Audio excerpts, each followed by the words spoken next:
Hi,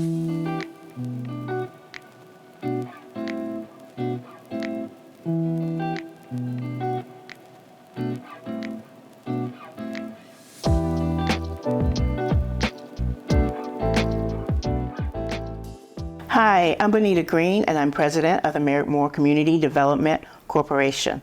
Hi, I'm Ricky White. I'm the executive director of the Ellerby Creek Watershed Association, which we refer to as ECWA, and I've been with ECWA for a little less than 4 years.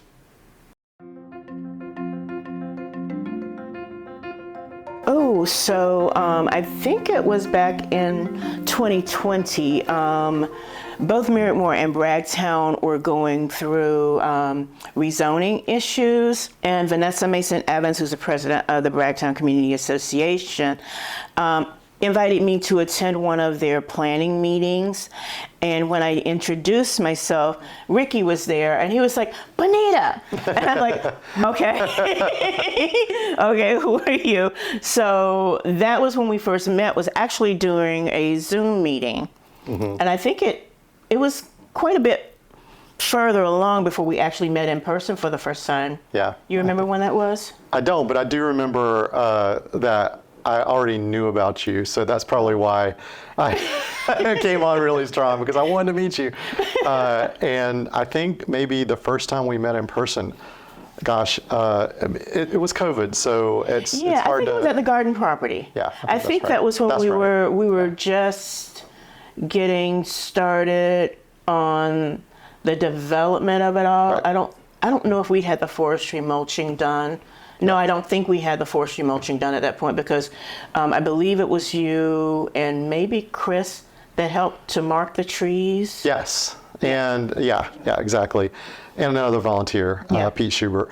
And I think what was really interesting is I was trying to hold myself back because I was so excited about that project, and I had really strong views about what I thought would be really a good thing for the garden, but I also didn't want to scare you off, and I knew that like you had your own concepts. So I really love where it's at and how it turned out, and the fact that it's kind of a very community-driven project and process and design. Yeah, I think that that's kind of a goal, like whatever we do, that it's a very democratic process, and including the voices of the community members, who are engaged with our organization, having their voices be included in the process. So it's not just about one person or the organization itself.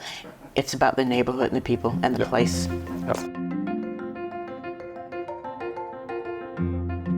So I think initially in our rezoning process, ECWA was there to provide a little bit of consultation about stormwater and flooding and things that we could be concerned about might happen or might not happen.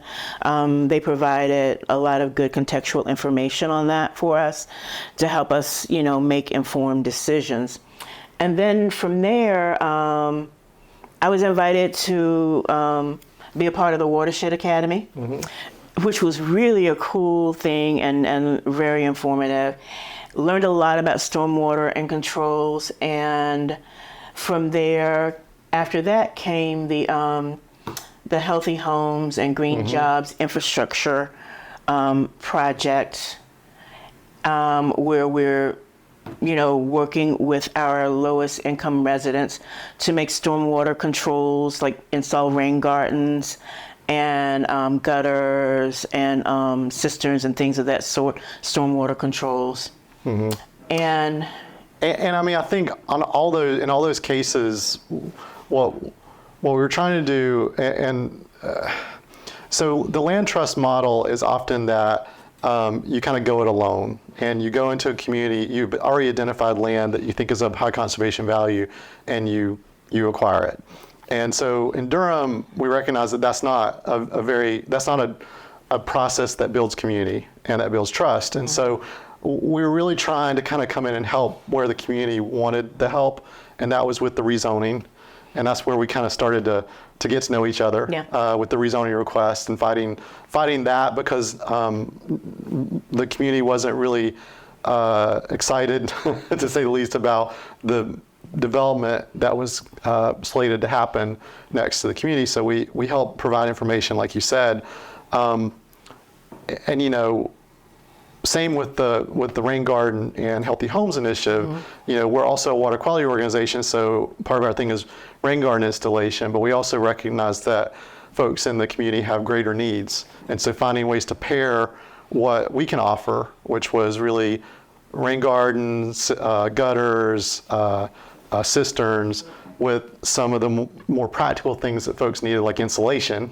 The weatherization part is really huge. Yeah, so that was where we kind of were able to, I think, meet and kind of make sure that we were meeting at least some community needs while doing some work that was within our mission. Yeah, and that's really important because I think in what I found in partnering with ECWA was there was an awareness and an understanding of what the community's needs were, and kind of centering that, to be in alignment with what ECWA's organizational needs are, which is huge because not a lot of organizations that we partner with really do that.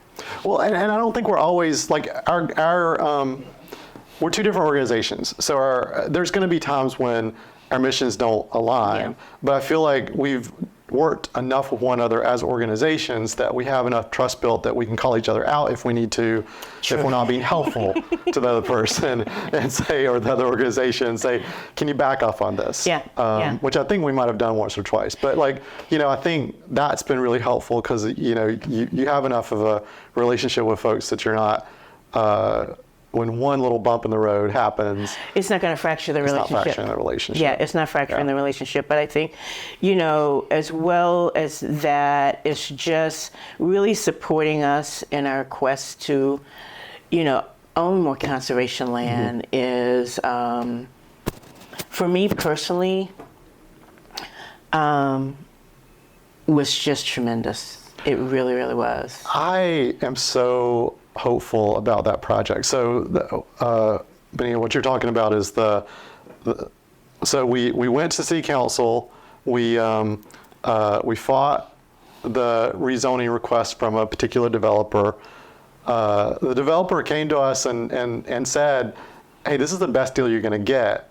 So be careful what you wish for." And then a year later, came back to the community with the development that maybe isn't everything you wanted, but was a conservation subdivision which protected a lot of land and addressed some of the things that the community was concerned about. Yeah. So that was really exciting to work on. And because it's conservation subdivision, half of that land can be either conserved and owned by the homeowners association, or it can be conserved and given to another conservation organization to manage. And normally, again, that land trust model is that we would ask for it, but we recognize that land was right in the middle of the Merrick-Moore community, and we've been working with y'all for a long time, and it took a little bit of convincing. Yeah.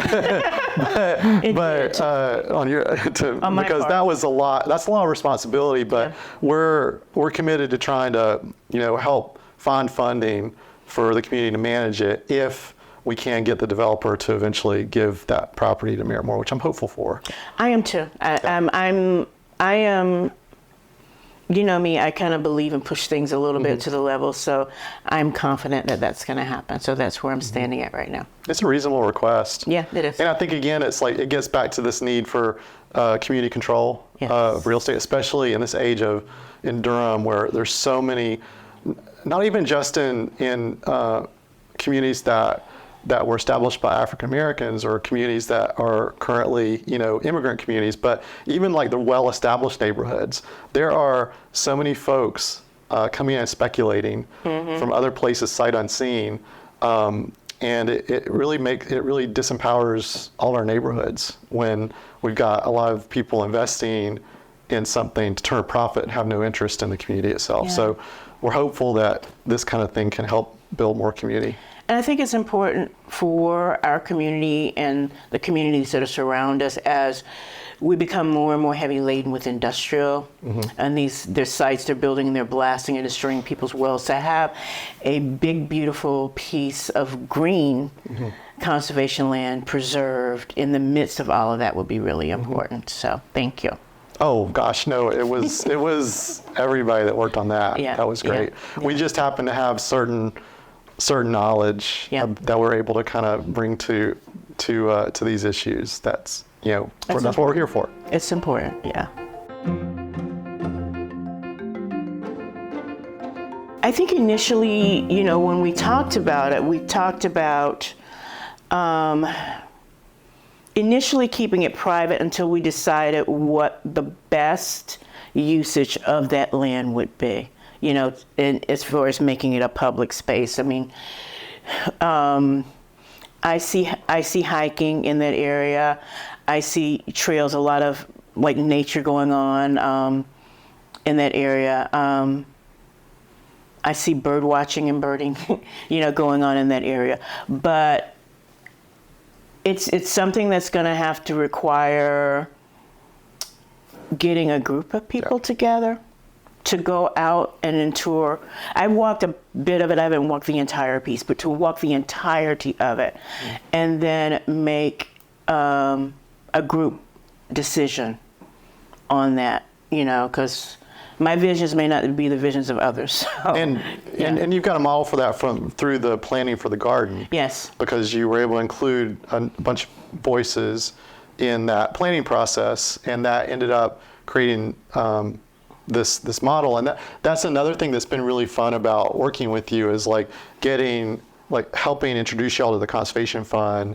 And I can't remember if you already knew Dr. Kofi Boone or if we helped with introducing you. No, you were the one that introduced us to Dr. Kofi Boone, yeah. But so having, we've got some connections that we can kind of bring to the table. And as a consequence, Dr. Boone who's with NC State and works on landscape design with his lab, was able to kind of work with y'all on taking what the group wanted from the garden and making it a plan. Yeah, taking those ideas, because we had those, a couple of, sessions with our core group, and just translating them into this beautiful plan. We made a couple adjustments here or there, but it's still within the concept of what the group wanted to do. Right. And I could see the same thing happening with that 50 acres. Yeah. Going through like a process where you come out of it, everyone feels really good. Maybe not everyone got exactly what they wanted, but you have a sense for what the neighbors, as a community the decision, want. yeah. As a community decision, I feel very strong. In an organization that represents the community, that all of their voices need to be included, during that process. Yep. So, so I think, until our goal ultimately is to keep it green, to have it, never, ever, ever be developed into a place where houses are going to be built on. So definitely it will be a green space. How it will be used, could be different on that. So, yeah.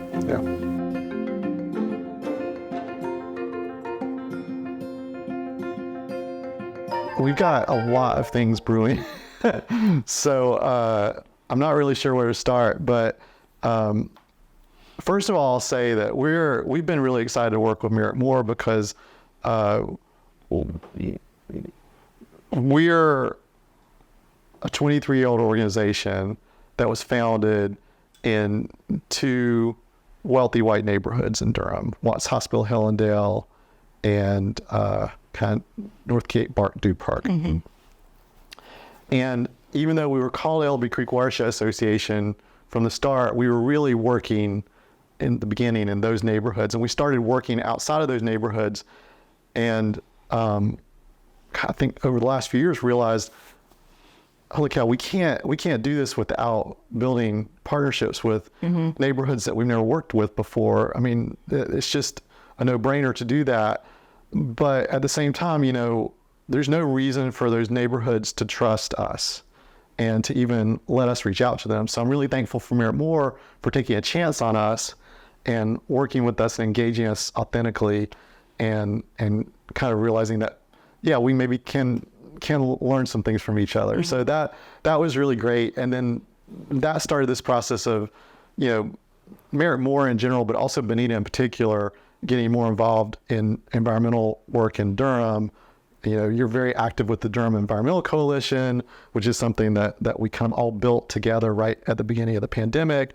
And it's kind of exciting because we get like 10 or 20 people at each meeting to talk about kind of common environmental issues that we can work on in Durham. And we never had that before. And we've got the park project at Merrick-Moore, and we've got the potential 50 acres of conservation land that might be something that Merrick-Moore can manage, and we can help as needed. And we've got a million other things. And also the green home, the Healthy Homes and Green Jobs Infrastructure Improvements Project. We'll be continuing to move forward on that, and would love to do more stewardship around all of the creeks, the little underground creeks and streams that run through Merrick-Moore, and trying to mitigate some of those things. Because I have to be perfectly honest, it's like, coming into this and thinking about flooding, I was thinking about it from my personal perspective. Yeah. And that... You're very, very wet yard.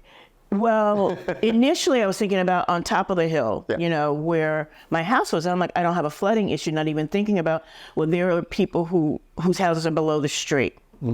And then was my very, very wet yard, which is at street level. Considering all of those things and how they kind of relate back to ECWA and the work that ECWA does around flooding and stormwater controls and all of those good things, So it's definitely been a learning opportunity for me, and been trying to share that with the community residents as well. And we were actually just talking because we, 3 or 4 weeks ago, got back from Chattanooga, the Land Trust Alliance Southeast meeting. It's been like maybe 4 or 5? 4 or 5 weeks ago, okay. Yeah. And we were able to we had 3 staff members for ECWA, and we had Benita from Merrick-Moore, and we have Vanessa, who you mentioned earlier, from Bragtown. And we were all able to go, and y'all were able to do this amazing presentation about working together in community. But also we were able to go to some presentations where we saw some really interesting models that might be good for Durham. Yeah. And so I think, even thinking beyond Elby Creek and Merrick-Moore, I think both Benita and I have been excited about this idea of how can we get more communities, especially in East Durham, how can we work in community to provide some kind of workforce development opportunity that's nature-based? And how could that be kind of a win-win-win situation where we're able to get some of the high schoolers into a program where they're actually making a little money, where they're building, friendships and community and leadership, but also we're getting them out and they're learning about nature, or they're learning about rain gardens, and they're learning about invasive exotic species and all these things that we tackle all the time.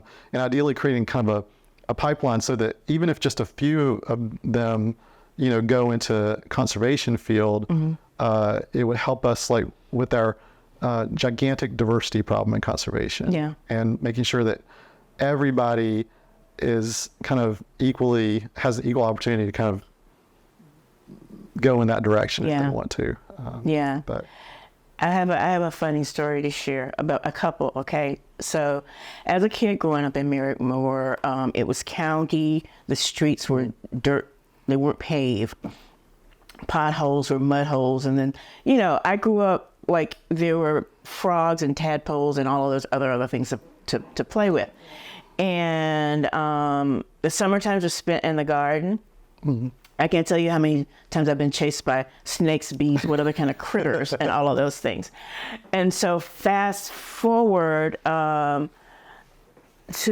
Ricky, was it in 2021, you invited, you were taking Constance and Vanessa for, Ricky said a walk. A walk. I said a hike.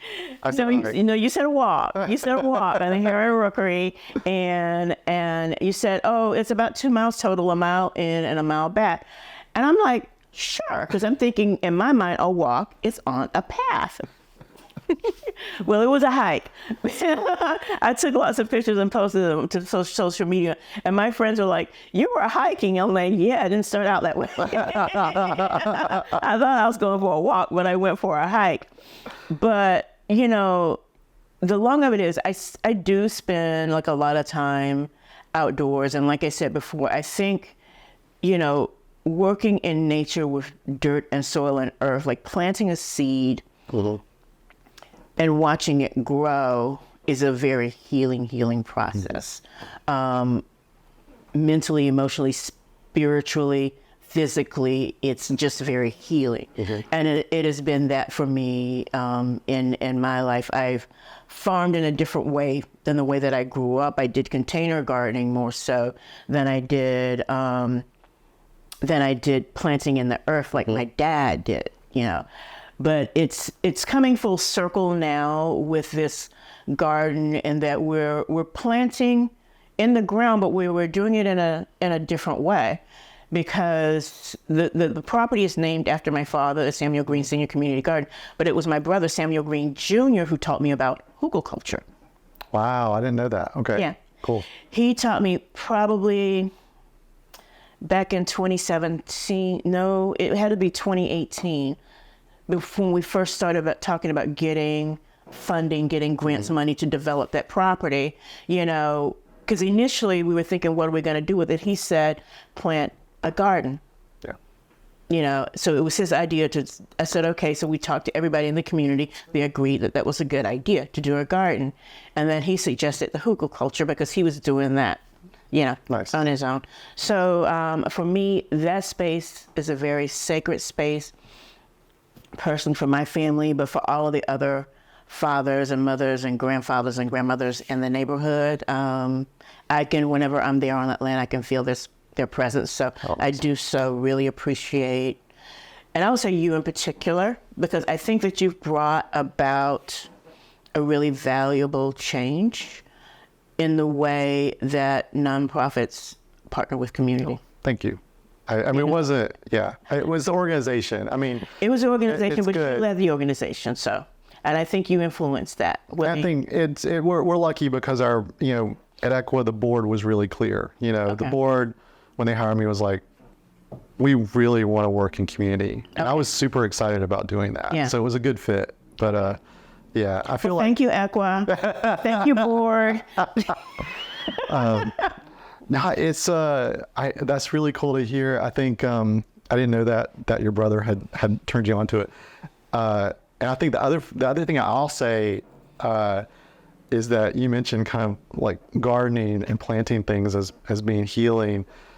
The other thing that I'm as a person who's always been interested in nature, I find also that knowledge of your surroundings is healing, because being able to kind of go out and look at things and say, oh, I love the green, I love the denseness, that's wonderful.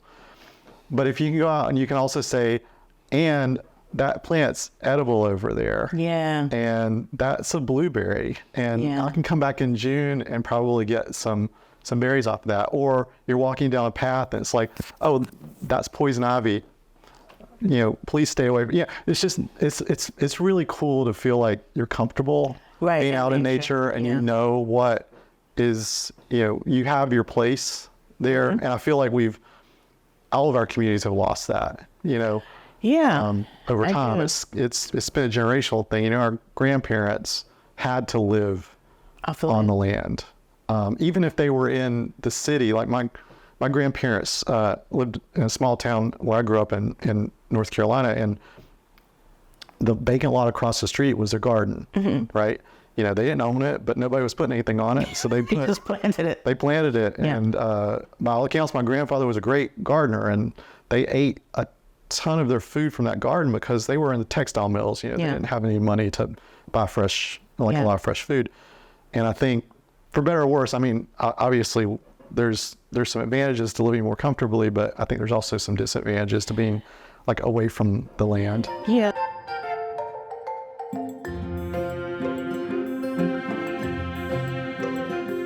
Tremendously so. I mean, like, you know, we've Ricky and I formed a friendship. I formed a friendship with Chris, Donna, other people within ECWA that I feel like will be longstanding friend partnerships. They have introduced us to Dr. Kofi Boone, to the Conservation Fund, who is continuously supporting us and giving us more money to build out our community garden and to be able to hire people for capacity work so that I'm not stressed out pulling my hair out all the time. Oh my gosh, we've been like to 2 conferences together, and You've given me a ton of advice about politics and how to navigate some of the things that we're trying to navigate in Durham. yeah. And Ricky's a hell of a spades player, I must say. Okay. yeah. I always have to admire that so I don't come across many. But anyway. I beat her the last time we played. And I was worried that I'd destroyed our friendship completely. No. But yeah, no, I also think, again, we were really looking for ways to broaden our perspective and our understanding of what community needs are. And so having somebody who can kind of come in and tell us things for real and be honest about what the community needs are, what we might be doing well, what we're not doing well, calling us out when we need to be called out. Those are all things that are hard to quantify, but super important. Yeah. Well, I think as human beings and as organizations, if we don't know where we are failing, then we don't know how to grow. Yeah. There's no way to move forward. So, that transparency is always important for me, whether it's coming in or going out. Yeah. It's important. Yeah. Yeah. So I announced back in, it's May now, I announced back in December that I was going to leave the organization this year, and gave the board some room to start to create a transition plan, which they have and will be implementing, because I'll be leaving next week. I'm both, I think that it's really important to have leadership changes. I think it's really important to take a break after 4 years during COVID doing management. And I also think that our organization continues to grow in new directions, and it's time for somebody with a new vision or at least new skill set to kind of come in and work. But what I have, I think, kind of been taught in Durham, because you kind of get taught a lot of things when you work in Durham, is really over and over. Everyone was like, when I say how do we really build trust in the community, it's always, well, let's listen. It's listen. First thing you do is listen, and it's just so simple but so hard to do sometimes, especially for folks who are used to being the smartest person in the room. And so finding ways to step back, and even if you don't necessarily agree with what's being said, or even if you know that you have something to contribute, to hold off and to just listen, to learn, to be open to having your mind changed about something, and to understand where different people are coming from. And I think if you can do that, not just with yourself, but get all of your staff to do that, and all of your, anyone that you're bringing into meetings to really think hard about how much space they're taking up, that I think it makes a big difference in how we work together. And I think that what ECWA has done well, and I can say a couple of organizations do well, the listening part, but they listen to hear and not just listen to extract to plan. Right. And I think that ECWA actively listens to hear and understand, the needs of the community. So, I think organizations in Durham are doing better with that than they have in the past. They're trying, yeah. It's an awareness thing. Yeah. Because, like I said, if you don't know, then how do you grow or change? And it's not easy, and it's not fast. No. That's the other thing. Like you want. It's really difficult because some of our funding comes from, individual donations, but a lot of funding from an organization comes from grants, and the grants have deliverables and deadlines. Yeah. And so when you're not hitting those deliverables and deadlines, you might lose your funding. And Yeah. so there's always that kind of like, you need to do these things. You need to do the things you said, but sometimes you have to step back and say, well, it's going to do more damage to force this. Yeah. So we're just going to have to wait. And so that's been another piece of it. Yeah. And I think that's something that's good for public to know Yeah. and be aware of when partnering with our environmental nonprofits in Durham. Yeah. And I'm not talking about just Durham, but in general, nonprofits, I think have this issue. When you're starting to build a relationship with another organization, don't immediately go straight to writing grants together. Yeah. And don't fundraise off the back of communities you're trying to work with. It's okay to, write a grant together. It's okay to put money in the grant for your Build a organization relationship first, yeah. But build a relationship, be transparent about the money that you're going for, and make sure that you're not using the neighbors and using the neighborhood to grow your own organization. Yeah. And I think that's really important. Yeah, that and is. another one that's hard, right? Because as a leader of an organization, you're often like, nonprofits don't, just barely making ends meet. So, it's tempting to want to go for that funding, but you got to be really careful about Yeah. Because that's how you destroy trust and damage, those relationships. Yeah. Yep. Okay.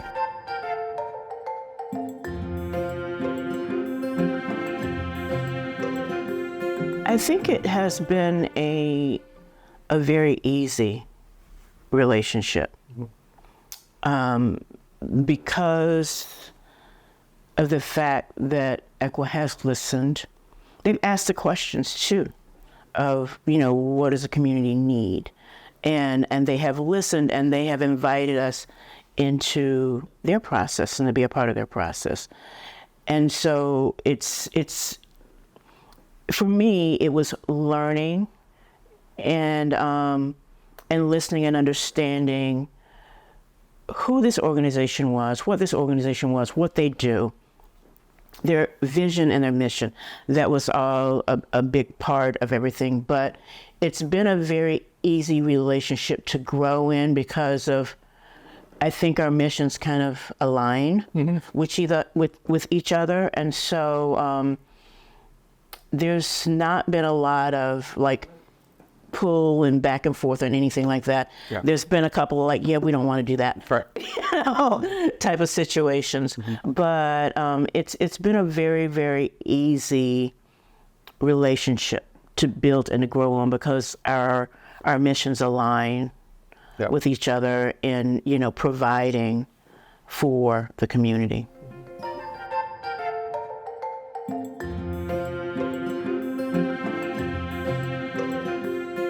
At Merrick-Moore, I believe in a democratic process with things. So I believe in including the voices and centering the voices of the residents who lived in the community and who have lived there, for many, many years, because they live there and they know the land, they know the space, they know the people, they know the history. So their voice is very important in that process. So whether it's, MMCDC, whether it's, ECWA or any of the other nonprofits that are working in Durham, if your intent is to work within a community in itself, it's really, really, really important to center the voices of the people who've been in that community the longest, because it's more than a house, it's more than a neighborhood, it's a life for them. They've lived it. They've seen people come and go. They've seen changes happen. And they know the area. They know what the streets look like when it rains. They know, they know all of these things with traffic flow and all of these. They know these things. They know what, the temperatures, the rise and fall in temperatures. They know all of these things because they've lived a lifetime in these areas. So for any outside organization to come in, they need to really listen to and have those conversations and listen to the people who lived in those areas the longest and incorporate their ideas into the process. That's how they build trust in those areas. So. Yeah. No, I mean, I don't have anything to add to that. Yeah. That's right. Yeah. That's right. All right. That was all my questions. Yay!